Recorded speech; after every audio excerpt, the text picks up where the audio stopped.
அனைவருக்கும் வணக்கம். சிலம்பத்தில் இன்றைக்கி நம்ம கற்றுக்க போகிற ஒரு முக்கியமான உறுப்பு முறை என்னென்னா கழுத்து உறுப்பு. கழுத்தில் கம்பை எப்படி உறுப்புகளுங்கிறது நம்ம இப்போ கற்றுக்க போகிறோம்.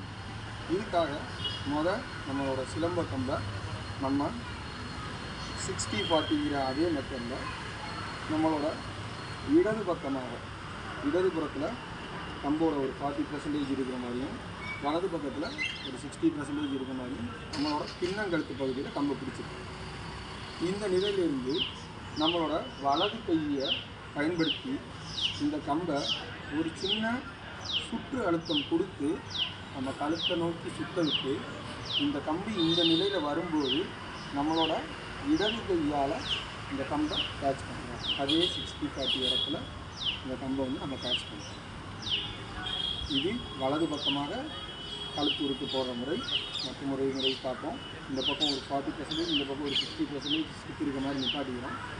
வலது பக்க கையில் ஒரு அழுத்தம் கொடுத்து கழுத்தை சுற்றும் வண்ணம் கம்பை சுற்றி இடது கையில் நம்ம பிடிக்கணும்.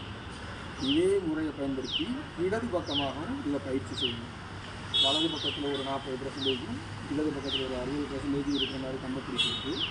இந்த இடது கை அழுத்தம் ஒரு சுற்று கொடுத்து வலது கையால் இந்த கம்பை 60-40 திருப்பி நம்ம கேட்ச் பண்ணி பார்ப்போம். இதை ஒரு தடவை நம்ம இப்போ ஸ்பீடாக பண்ணி பார்ப்போம். வலது பக்கத்தில் உறுப்பு போட போகிறோம். வலது கையில் அழுத்தம் கொடுத்து இடது கையால் கம்பை கேட்ச் பண்ணுறோம். இப்போது இடது பக்கத்தில் அழுத்தம் கொடுத்து வலது கையால் கம்பை கேட்ச் பண்ணுறோம். இந்த கழுத்து உறுப்பு முறைகள் போடும்போது உடலோட திருப்பங்களையும் நம்ம சேர்த்துக்கலாம். இப்போது வலது பக்க உறுப்பு போடும்போது நமது வலது காலை ஒரு அரைவட்ட பகுதியில் திருப்பி நம்மளோட வீட்டு முறையை கண்டினியூ செய்து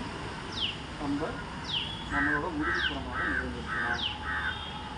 இதே மாதிரி இடது பக்கமாக நம்ம சுழற்றும் போது இடது பக்க கையில் அழுத்தம் கொடுத்து இடது காலை அரைவட்டமாக திருப்பி நம்மளோட முதுகுப்புறமாக கம்பை நிர்ணயிக்கலாம். இதை நம்ம இப்போ ஸ்பீடாக செய்கிறோம். அதாவது வலது பக்கத்தில் அழுத்தம் கொடுக்குறோம், கம்பை நிர்ணயித்து முதுகுப்புறமாக திரும்புகிறோம். இதே மாதிரி இடது பக்கத்துக்கு பயிற்சி செய்யும்போது கம்போட இடது பக்கத்தில் இடது கையால் அழுத்தம் கொடுத்து வலது பக்கமாக திருப்பி முதுகுப்புறமாக கம்பை நிர்ணயிக்கிறோம். இந்த கழுத்துறுப்பு முறைகளை பயிற்சி செய்யுங்க. பின்னால் வரக்கூடிய காவடி உறுப்பு முறைகளில் இந்த தோள்பட்டை உறுப்பும் கழுத்துறுப்பு முறைகளையும் சேர்த்து நம்ம பயிற்சி செய்யலாம்.